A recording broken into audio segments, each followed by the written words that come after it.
Hi everyone. Today we're talking about art and games. Just a couple announcements before. This week we're going to have a pixel art workshop. It's going to be online instead of in person. And the next week we're going to be hosting Obsidian Entertainment is going to come speak about level and quest design and how you can break into the industry. Oh, hello. Also, if you bought a club membership and you haven't got the shirt yet, you can see me after the meeting to give you the shirt. Okay. So why is art in games important?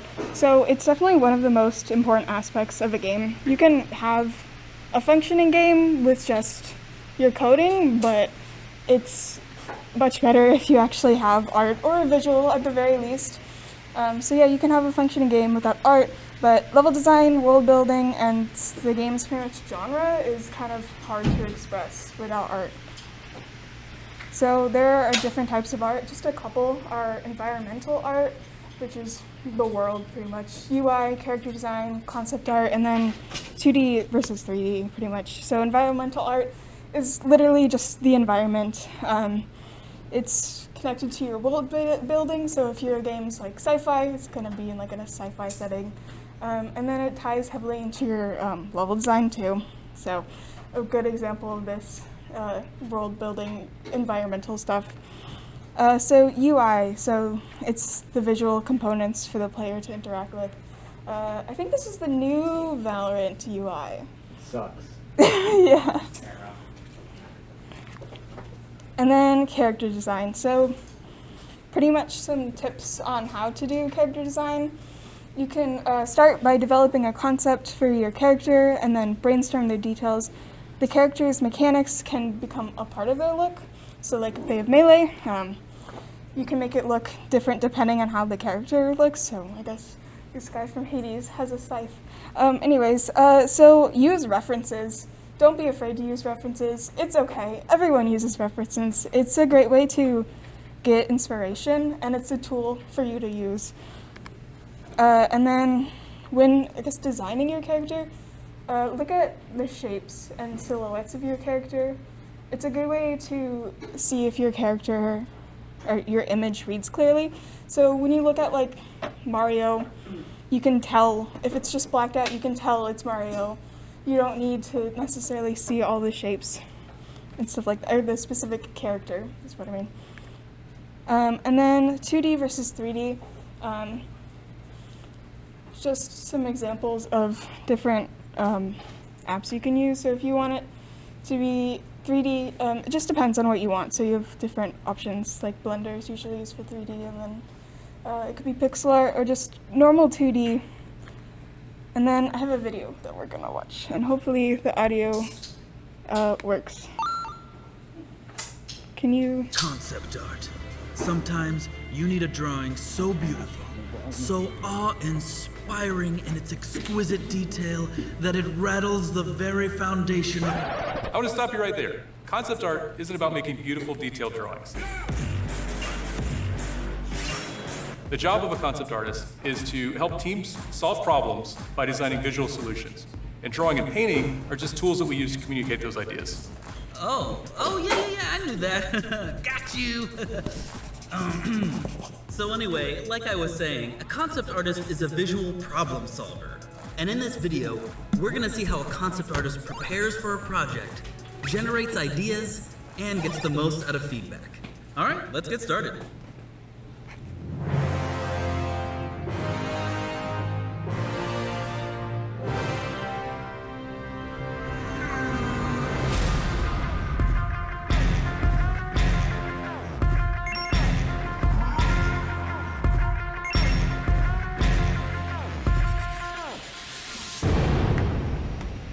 Concept artists are involved in the earliest phases of game development. They're the ones helping figure out what the game's gonna be and how it's gonna look. I bet it's pretty awesome to be a concept artist. You basically do whatever you want. No limits, no constraints. Actually, constraints are really important. A concept artist's job isn't to explore for exploration's sake. It's to solve problems. Remember the ABCs of being a concept artist. Always be solving. And that means you have to know what problem you're trying to solve. Just drawing something cool doesn't necessarily push the team toward its goals. Before you even start drawing, find out what you're solving and establish your constraints. Yeah, I guess you're right. I'm not really sure where I was going with this drawing. Maybe I need some constraints. Constraints help narrow the focus of a concept artist, and they prevent endless spinning on ideas. Thematic constraints, like lore, the setting, and the tone of the game, limits the kind of content a concept artist will brainstorm. You know, for instance, a dubstep gun is a great idea for a game like Saints Row, but it might be kind of out of place for other games. How the game is experienced also has a huge impact on concept. Designing visuals for a first-person perspective will bring focus to different aspects of your design and have different limitations and constraints, compared to designing something for a third-person perspective or a top-down perspective. The rules and mechanics in a game set huge constraints as well. If your ability is to pull enemies close to you, a concept artist is usually the one figuring out what that might look like. Toasty? Even something as simple as how many health points a character has influences the design and constraints a concept artist works within. Alright, once you got your constraints set up, it's time to start researching. What? I thought we were gonna draw. Where am I supposed to research stuff? So there's all kinds of research to immerse yourself in. If you're making an adventure game, play other adventure games. If the game takes place on a mountain, get lots of images of the mountain, maybe even go visit one. Collecting all this reference will help you build what's called a mood board. Oh yeah, mood board. That's like that collection of images and reference material that kind of shows off the theme and tone of what you're going for. But why do a mood board before you start drawing? A mood board is a great first step because you can get feedback from the team without doing much work.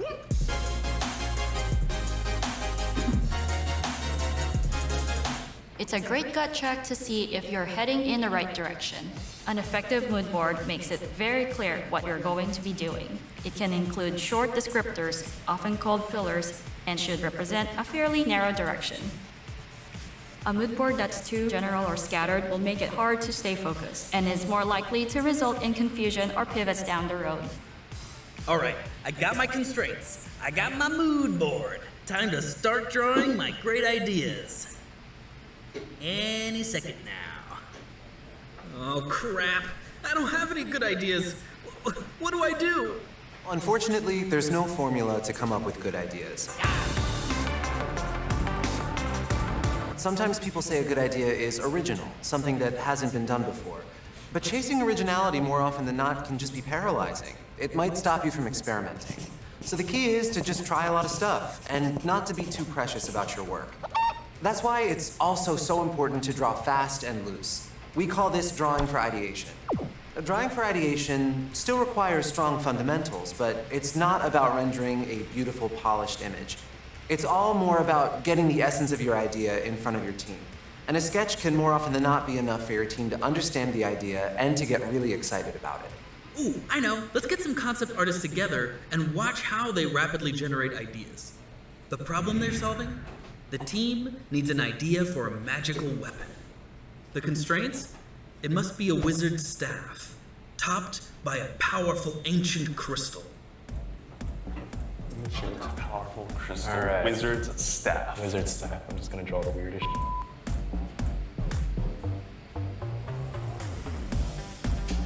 I'm gonna base all my crystal shapes on various candies from my childhood. Like a candy dancer.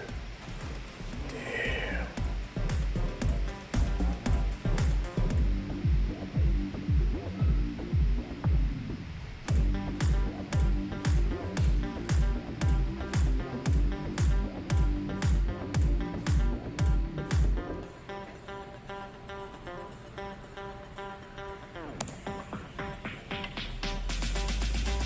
Okay, I'm doing the snake staff, guys. I'm gonna do the frog. It's gonna look exactly like yours, but just way better. I'm already stuck. How many teeth do snakes have? Like 4. Pythons have more. That's not true. That is true.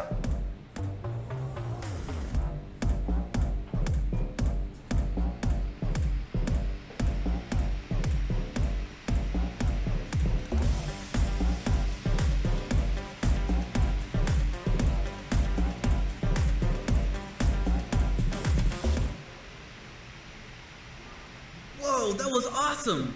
I made some of my own drawings, But when I took them back to the team, they wanted me to make changes. Is that normal? To have to make changes? Yes. Yes, it is. The concept artist goes first because huge changes are cheaper to explore with quick drawings. It's much harder to make changes once you're making polished art, so the best way to work is to assume that what you're working on could vastly change at any moment. Especially early on, when we're trying lots of different versions of things, some concept artists here will use a two-tone approach. We sketch something quickly using only 2 colors. It helps prevent you from overthinking small details so you can stay focused on big graphic shapes, making it really fast to ideate and try lots of different things. But it seems like the changes could go on forever. How do you stop yourself from going around in circles? One technique we use is called closing doors. Closing doors is a method of brainstorming ideas from broad to narrow. You start by presenting a broad set of ideas to your team, and then, with every iteration cycle, you close off the ideas that didn't work and expand upon the ideas that the team liked. Continuing this way will ensure that each idea is more narrow and more precise. The trick is resisting the urge to reopen closed doors. But what if everybody on your team still has a different opinion? How do you make sure you're getting good feedback? Ask specific questions and keep the goals clear. If you ask something broad like, hey, do you like this? You'll get all sorts of answers. But if you approach it from a goals perspective, like which feels the scariest, it'll keep your feedback on track. What else should I do? Avoid grand reveals. Make sure to show your work early and often. If something needs to change, it's better to know as soon as possible. All right, no grand reveals. Any other advice? Present your work like you care about it. It matters a lot how you communicate your work. And as a concept artist, you're often the inspiration for your team. So, this is the concept I did. I don't know if you guys dig it or not, but it's a guy with like wings, and he's Darius. So imagine Darius with a chainsaw axe, right? And he's literally got a jetpack with wings, and when he flies up for his ult, he's gonna come back down on you, and just a rain of fire is coming behind him. All you hear is just him cutting through you with chainsaw grinding. It's gonna be metal as Unmatched power. All right, let's go over what we've learned. First off, before you even start drawing, know what you're solving, set your constraints, and do your research. Once you are drawing, make sure you draw fast and loose. Try lots of ideas and try to work from broad to narrow. And finally, when you're navigating feedback, make sure you ask specific questions relating to your goals, avoid grand reveals, and present your work like you care. Whew, there's more to concept art than I thought, but we're finally at the end of the video, and that means it's time for advice and stuff. When I was starting out, I really wish that I had been less obsessed with making good art. The heart and soul, I feel like, of concept art for me that I came to find what it was that moment where you have like a lot of different doodles, a lot of different versions of a thing, and you're like talking through those things with the team. Have your sketchbook everywhere you go. Pull it out anytime you're waiting for food, anytime you're standing in line. Have it as a natural extension of your body. You can really learn a lot simply from observation and absorption, and then taking that and making it your own and making it personal to you. Just fill up pages, anything you see around you. Anything in front of you in real life, anything on a screen. Fill your brain with a strong visual library that can help you provide a lot of solutions. do a sheet of like 50 or 100 different staff designs, right? Give yourself constraints, like is it magical, is it steampunk, is it necromancy? Being a concept artist is all about knowing how to evolve a design. You know how to paint, you know how to draw, you got your anatomy down and perspective, you gotta understand the history of the design you're trying to evolve. For instance, I designed the new Aurelia. She's a blade dancer. Before I evolve what a blade dancer archetype is, I have to understand what it means first. Just explore ideas visually. You'll find those nuggets of, oh, well, these are the constraints, that's what I can do, I can't do. How does this shape language convey the idea? How does the coloring that I use, how does that convey the idea? All of these things will tie in, and all those things will be immediately represented when you go to show this to somebody. ultimately what you're doing is communicating these ideas. That moment where you're with your team with all of these drawings and taking them through like all the things that excited you and got you like super ramped up to make these drawings in the first place, and connecting those things to those ideas that took you down that journey. That's really where the magic is. And so you really just want to doodle. You want to be loose, you want to be limber, you want to be quick, you don't want to be precious. It's important to understand that not everyone is going to like every single idea that you put out there, and that's okay. Iteration is a key part of the process. And whatever you're working on should be specific, and often the most appealing work is made for a very specific target audience. Now, you're not trying to make work that everyone is simply okay with. You want your target audience to be exploding with excitement, even if it means some other people come by your desk with pitchforks.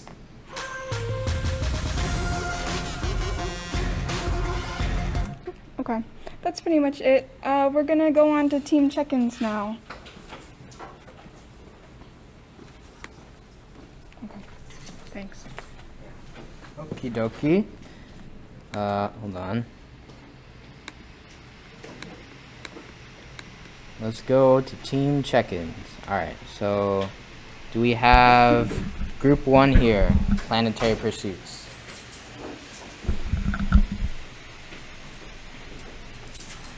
Here, Madam Pres. Thank you. So for group 1, we made some pretty good progress. So where's the team lead chat? Alright.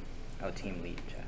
Oh no, sorry, I meant this one. So we have the concept art, or at least the neutral and the flustered version of Pluto done. So this is the neutral version that the art team put up. That's what she looks like. And then she has like a flustered version, so whenever like the MC like compliments her or anything like that. Those are really the two that we need for now. They're also working on making a concept art for one of our side characters, or not concept art, but making the final version of one of our side characters that we have in the story. And they're also working on making like the backgrounds. So for example, in one of the scenes, they're going to be in a car. So this is one of the ones that the artists put out. It looks really cool, really good.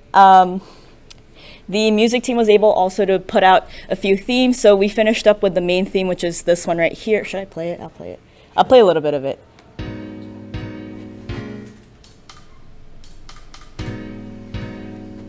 I'll play like a little bit of the theme. So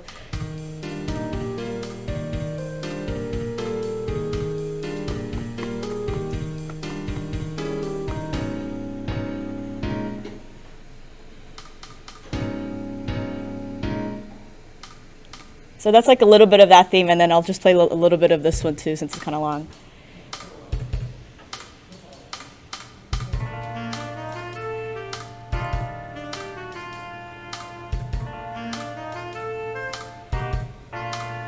Okay, so that's a little bit of that one too. In terms of programming side, we're finishing up on coding like the intro. We have the hash maps for the pronouns for the main character ready, and we also have like the player's variable set up.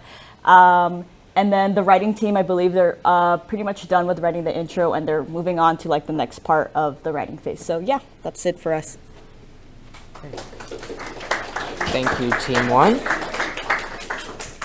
Okay, is Team 2 Cluster Magic here, or in the Discord call?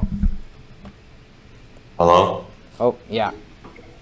Okay, so, for our team, so far we have the camera and movement done, and we have like a simple basic attack. Okay. And for the art, we have a like a model, but it doesn't have any like textures on it. So we're also working on that, and animation for like the movement and attacks. Okay. Is there anything in the chat that you want me to show, or like in your team chat? No. No? Okay. All good. All right. Thank you. All right. All right. Team 3, Circle of Growth. Anyone here or on Discord? I'm here. Okay. So basically what we've done is we've gotten basic movement, and we've gotten some of the like basic mechanics down to growing in like shrinking plants, and then you can use like mushrooms to balance and stuff. And then we have like a working climbing system now. Sounds good. And that's basically. And then we have some models coming. All right, thank you. Also, anyone that's online that's sharing, you can feel free to share your screen if you'd like to show anything, just to let you know. All right, thank you. Get it. Team 4, hardcore platforming. What was it? Platforming roguelike. Untitled hardcore platforming roguelike. Right.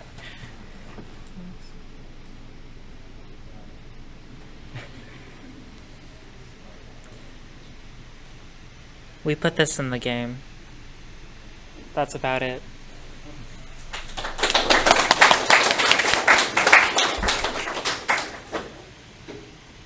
Excellent work. Okay, Team 5, Beat Shot. Obviously, we didn't get much done because midterms have bent us over the table and smacked us upside the tushy, but we have some stuff. Here. So Wait. the video doesn't have sound, but trust me, the game does. So we added a little indication circle to make it a little easier to time your shots. Also, we have a little friend here now. His attack patterns are very easy to predict, so you dodge him like that. God Gamer, and you just every fourth beat he'll come and charge at you. Obviously, you shoot him, he dies. If he touches you, you die. So it's pretty simple. We have a basic menu system set up so that you can navigate through the different scenes, which is a very simple but obviously very important part of any game. And then, as I'm sure you saw in the video, we also have a new level. And so that's the basic layout of that. And I think that's all I got. So, Thank you. Oh, how do I close this? Is this an Among Us, by the way? Yeah. Okay, all good. All right, Team 6, Power Swap. Anyone here or online? Going once? Okay. Nope. Team 7, Demons and Drum Machines. So we've made a bit of progress since last time. Mostly on the visual front, we have this nice model for the drum machine. The mechanics should be working for that shortly, soon, TM. We also have some art for the actual studio, what that might look like. So overall, some nice progress. I'm happy with it, yeah. Thank you.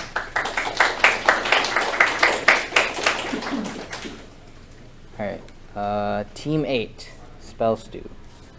Hello there. Could you pop open the Discord for me? Oh yeah, sure. Or the group chat. Team 8. Alright. So yeah, scroll down. It's like all the way down there. Alright, so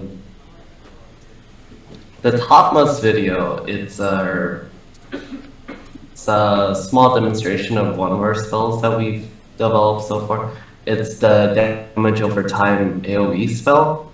And like, it looks like it's doing nothing, but like, the circle popping up indicates that it's at least doing something. And the second video is our projectile spell. So as you can see, it's like working as expected. But our third video, it actually does something cool. It's one of the upgrades. Now, it may look like that the hit collision isn't working, but that's just the piercing.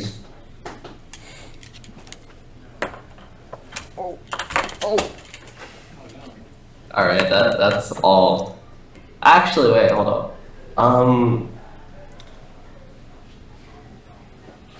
We can't really like show this visually, but we have worked on a merchant system so far, and I'm trying to remember.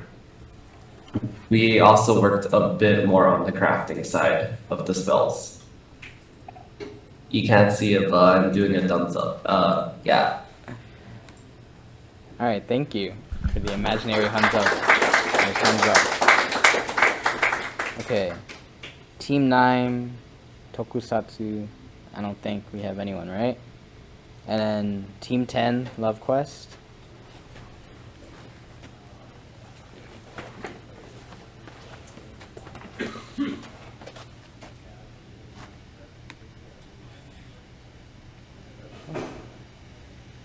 Okay, so hey y'all.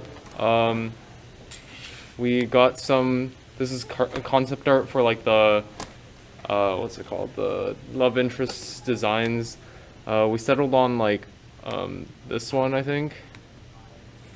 Here's more art. Here's the sprites for like we're going to have the player's going to be able to walk around the map, and this is how they'll appear on the map, but like when you're actually talking to them, we're going to use the not pixel ones. Here's like a boss dude. Concept of art of a goblin, I think. More art. Here's a like dialogue box. No, this is a health bar. So yeah, I'm just manually making it go up and down, and it's like not snapping. I don't know what the word is, but here's a dialogue box. It advances text when you press a button. Here's the title screen. The art in the back is like filler, so we're probably gonna replace that. No, we are going to replace that, I think. Here's a map for the city area, I guess. This is the player walking around in a map for an office, and like, yeah. Oh, and the door works. Okay. So yeah, that's basically what we did. Thank you.